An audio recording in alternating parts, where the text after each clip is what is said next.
खेतरी तो जीतेंगे, झुंझुनू जीतेंगे, शेखावटी जीतेंगे, राजस्थान जीतेंगे, 28 में सरकार बनाएंगे। इस विधानसभा क्षेत्र में, इस लोकसभा क्षेत्र में आपसे मिलने के लिए हम सब लोग आए हैं, चुनाव के लिए वोट मांगने के लिए आया हूं मैं। आप सब ने इतनी अच्छी बड़ी तादाद में आप लोग यहाँ मौजूद हो इस भीषण गर्मी में, तो सबसे पहले मैं आपका धन्यवाद देना चाहता हूँ, बहुत बहुत आभार प्रकट करना चाहता हूँ। और इससे पहले मैं अपना भाषण दूं, मैं याद करना चाहता हूँ स्वर्गीय भोला साहब को। और मेरा सौभाग्य था कि स्वर्गीय श्री श्याम भोला जी के साथ मुझे राजनीति करने का मौका मिला। स्वर्गीय पायलट साहब वो काम करते थे साथ साथ, लेकिन संसद में, दिल्ली में, मंत्रिमंडल में मैंने देखा है भोला साहब को काम करते हुए, उनकी कार्यशैली। और ये कोई संयोग नहीं है कि 30, 40, 50 साल तक कोई घर, कोई नेता जिले में राजनीति करे और इतने लंबे कार्यकाल के बाद उनके परिवार के ऊपर कोई लांछन ना हो, कोई आरोप ना हो, और सादगी से, ईमानदारी से अपनी विरासत को संभाल कर रखा। उसके लिए मैं विजेंद्र भोला जी को और राघव जी को दोनों को बहुत बहुत साधुवाद देता हूँ और आपको मुबारकबाद देता हूँ कि आपने हर परिस्थिति में, अच्छा समय, बुरा समय, व्यक्तिगत, सामाजिक, राजनीतिक, हर चुनौती का सामना आप लोगों ने किया और कांग्रेस पार्टी के लिए आप हमेशा तत्परता से खड़े रहे। और यही कारण है कि जनता भी आपके साथ आज खड़ी है। मैंने बहुत लोगों को देखा है, बहुत नेताओं को देखा है। अच्छा समय आता है, अलग तरह के हो जाते हैं, बुरा समय आता है तो व्यक्ति बदल जाता है, लेकिन आपने अपना घर, जमीन, जड़ों को हमेशा सिंचित रखा, मजबूत रखा और जनता बैठ आपके सामने खड़ी है। जितेंद्र सिंह जी भाषण दे रहे थे और डॉक्टर साहब बार बार ऐसा क्यों बोलते हो, खेतरी पीछे रह गई, खेतरी पीछे रह गई। मैं इस मीटिंग को देखकर बोल सकता हूं कि झुंझुनू जिले में सबसे ज्यादा लीड कांग्रेस को मिलेगी, खेतरी से मिलेगी। शर्मा जी अपनी बात सचिन पायलट, सचिन पायलट। और मुझे इतनी खुशी है आज, ये जो पूरी टीम बैठी है ना, ये झुंझुनू कांग्रेस की, इस टीम को आज एक साथ एक मंच पर हंसते हुए, मुस्कुराते हुए, एकजुटता से जो आज मैं देख रहा हूं, मैं इस बात को कह सकता हूं कि राजस्थान में नंबर 1 पे सबसे ज्यादा मार्जिन से तो लोकसभा सीट कांग्रेस पार्टी जीतेगी, तो झुंझुनू लोकसभा सीट जीतेगी। मुझे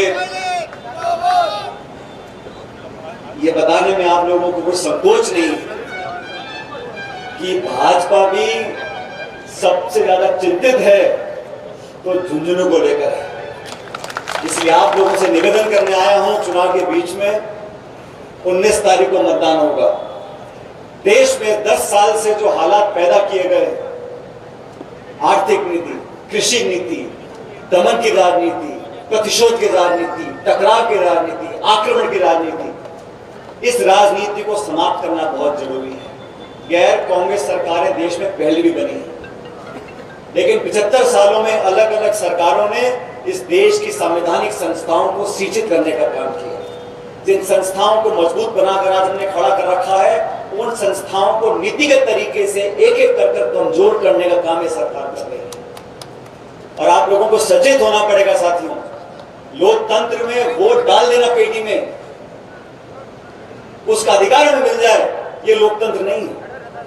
वोट तो रूस में भी पड़ते हैं, वोट तो पाकिस्तान में भी पड़ते हैं। वोट डालना नहीं, जवाबदेही तय हो, संसद में सवाल हो, संवाद हो, संस्थाएं जीवित हो, लोग सवाल पूछ सकें, विपक्ष की मौजूदगी दर्ज होनी चाहिए। 1984 के चुनाव के बाद राजीव गांधी जी के पास 425 सांसद थे, जो आप ठेके लगाते 400 पार के। कांग्रेस ने कर दिखाया था, भाजपा की 2 सीट थी, लेकिन राजीव जी ने कभी नहीं कहा मैं भाजपा समाप्त कर दूंगा, विपक्ष को खत्म कर दूंगा। आज जिस प्रकार की राजनीति हो रही है, विपक्ष की आवाज को खत्म करने की कोशिश की जा रही है। लोकतंत्र में जितनी अहमियत सत्ता पक्ष की है, उतनी विपक्ष की भी होती है। आप विपक्ष की बात को सुने ना, 147 सांसदों को एक दिन में निलंबित कर दे संसद से, पीछे से कानून पारित करा दे। चंडीगढ़ के महापौर के चुनाव में निर्वाचन अधिकारी बैठ के वोटों को खराब कर रहा है, सुप्रीम कोर्ट ने दस्तक दी, तब जाके न्याय हुआ। इलेक्ट्रॉल बॉन्ड्स के नाम पर हजारों करोड़ रुपया वसूल रहे हो, गैर कानूनी है, लेकिन भाजपा के खातों में जो 8,000 करोड़ रुपया पड़ा है उसको कोई छू नहीं सकता। कांग्रेस के खातों को बंद करना चाहते हो, इनकम टैक्स से हमारे खातों को सीज करना चाहते हो, सुप्रीम कोर्ट को फिर दस्तक देनी पड़ी।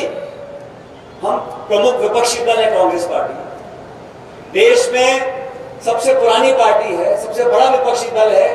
आप खाते बंद कर दोगे, हमें प्रचार नहीं करने दोगे, संस्थाओं का गला घोट दोगे, विपक्ष की आवाज को कुचल दोगे, निर्वाचित मुख्यमंत्री को जेल में ठूस दोगे, ये कहां का लोकतंत्र बचेगा? अरे पार्टी और सरकार महत्वपूर्ण नहीं है, इस देश में जमहूरियत महत्वपूर्ण है, हमारा गणतंत्र लोकतंत्र महत्वपूर्ण है। इस बात को किसानों को समझना पड़ेगा।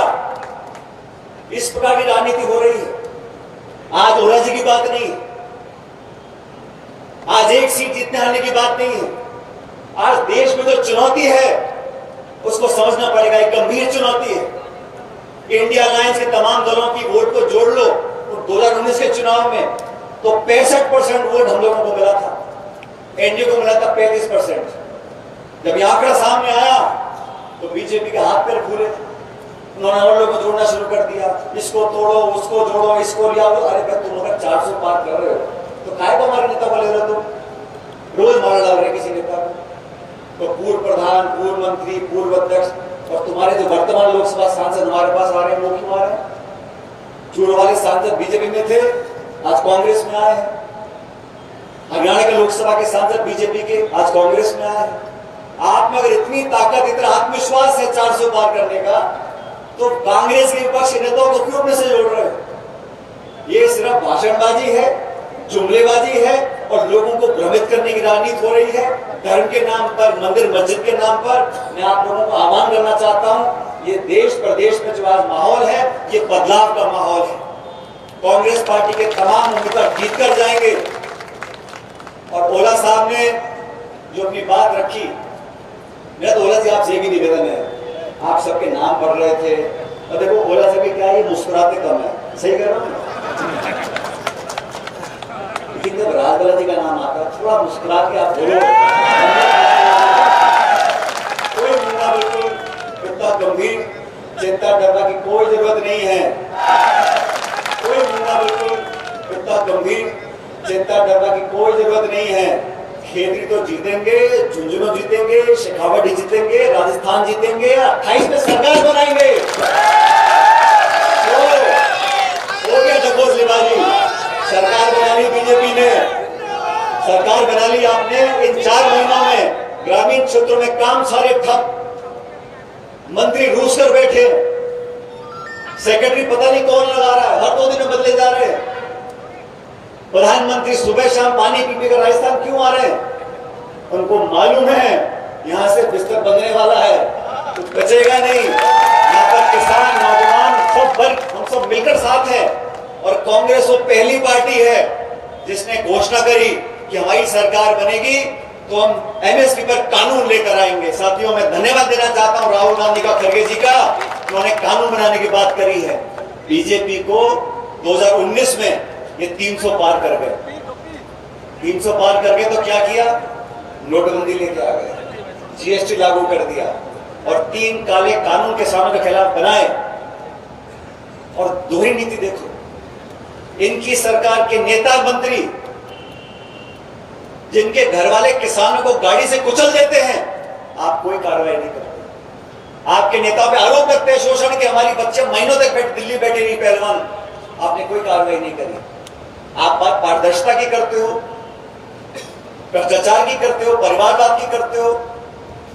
मैं चाहता हूं बात करो, किसान की बात करो, रोजगार की बात करो, महंगाई की बात करो, शिक्षा की, चिकित्सा की, निवेश की, उद्योग की, कोई बात नहीं करनी। 10 साल हो गए, आपकी रिपोर्ट कार्ड तो दिखाओ। वो बात क्या करते हैं? 2047 में ये होगा, अमृतकाल आ गया, अब फलाना होगा, ठिकाना होगा। अरे 10 साल से राज कर रहे हो, आज भी वही टारगेट करना। सोनिया गांधी, मनमोहन सिंह, कांग्रेस, यूपीए, आपको 10 साल जनता देती है। इन 10 सालों में आपने क्या किया मुझे बता दो। क्या किसान की आमदनी दुगनी हो गई? आप सब किसान लोगों, आपकी आमदनी दुगनी होगी किसी की? पेट्रोल, डीजल, गैस, खाद, बीज, तेल, पानी, सबकी कीमत बढ़ रही है। और आर्थिक नीति ऐसी बनाई जा रही है कि चंद लोगों को फायदा हो रहा है। हवाई अड्डे, रेलवे लाइन, खदाने, बिजली घर औने पौने दाम में बेच रहे हैं, चंद लोगों के पास वो जा रहा है। तो ये चुनाव मैं आपको समझाना चाह रहा हूं, ये महत्वपूर्ण चुनाव है, निर्णायक चुनाव है। लोकतंत्र में हमारी जड़ें मजबूत रहें, इस बात के लिए आपको तराजू को भी संभालना पड़ेगा। आप लोग भी धन्य हो, जब पेटी फुल करते हो तो पूरी फुल कर देते हो, छोड़ते नहीं कोई गुंजाइश।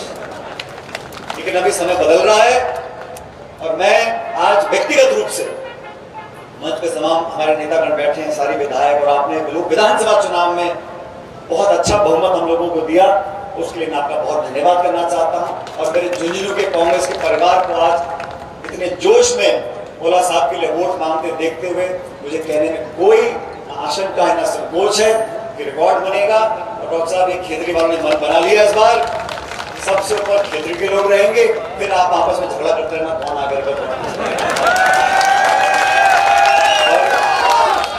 विजेंद्र ओला जी के साथ मुझे काम करने का मौका मिला। हम जब विपक्ष में थे तब बहुत उन्होंने मेहनत संघर्ष की, आपने जिताकर भेजा, सरकार में मंत्री लेकर आपके लिए काम किया। और ये उस परिवार से आते हैं जो बात के पक्के हैं, तो है नहीं है पक्के वाला, तो कमजोरी को नहीं कहीं पे भी, मजबूत व्यक्ति, मजबूत परिवार। और हमारा तो भाई आप उम्मीदवार देख लो, भाजपा कांग्रेस का हमारा बेहतर, आप पार्टी देख लो हमारी बेहतर, आप रिपोर्ट कार्ड देख लो हमारी बेहतर। और हम कह रहे हैं एमएसपी पे कानून बनेगा, हर गरीब परिवार की महिला के खाते में साल का ₹1,00,000 देंगे। हमने कहा 30 लाख सरकारी नौकरियां देंगे, सरकारी नौकरियों में 50% आरक्षण महिलाओं का होगा। शोषित वर्ग, किसान वर्ग, महिला, नौजवान, किसान, उन सब के लिए हमारा रोड मैप है 5 साल हम लोग क्या करेंगे। और भाजपा से बात पूछो तो हिंदू, मुसलमान, मंदिर, मस्जिद, हिंदुस्तान, पाकिस्तान, बस यहाँ टेप रिकॉर्डर खत्म, चौथी कोई बात कहने को है नहीं। हम भाषण दे रहे हैं, हम ये करेंगे, हम वो करेंगे। इसलिए मेरा आपसे करबद्ध निवेदन है, जिस संख्या में आज यहाँ उपस्थित हो 36 कौम, इसमें कोई जाति बिरादरी धर्म की बात नहीं है। 36 कौम, कांग्रेस सबसे पुरानी पार्टी, 140 साल पुरानी पार्टी है। आप सब लोग मिलकर हाथ के निशान पर विजेंद्र ओला जी को दिल्ली भेजो। और मुझे याद है ओला साहब का दिल्ली की व्यवस्था थी, ओला साहब का मकान होता था 3 मूर्ति लेने, और मैं तो अभी आपको एडवांस में कह के जा रहा हूँ, जब ओला साहब जीकर दिल्ली जाएंगे, इनके मकान पे आप सबको न्योता दे रहा हूँ, चाय का, खाने का, पीने का, सोने का, दिल्ली में हमारा ठिकाना मिल जाएगा। और व्यक्तिगत रूप से भी ओला साहब ने हमेशा सच्चाई का साथ दिया है, मेहनत का साथ दिया है, हम लोगों के साथ मिलकर काम किया है। तो मैं व्यक्तिगत आपसे अपील कर जा रहा हूं कि ये जीत हार भी हमारी होने वाली है। इसलिए जो श्रवण जी ने बोला, क्या बोला आपने, 1,32,667, ये श्रवण जी ने बोला है। और मैंने कहा ना 10 साल से ये जो बोल रहे हैं वो हो रहा है, इसलिए इस बार भी वो होगा, रिकॉर्ड मतों से जीतेंगे। लेकिन आप सब ऐसे मुंडा लगा के बैठना नहीं है, मुझे पहले दोनों हाथ खड़े देखते, तो सारे बैठे हैं, सारे पीछे वाले भी, मंच वाले भी, मंच आगे, नारा देना जोरदार, कांग्रेस पार्टी।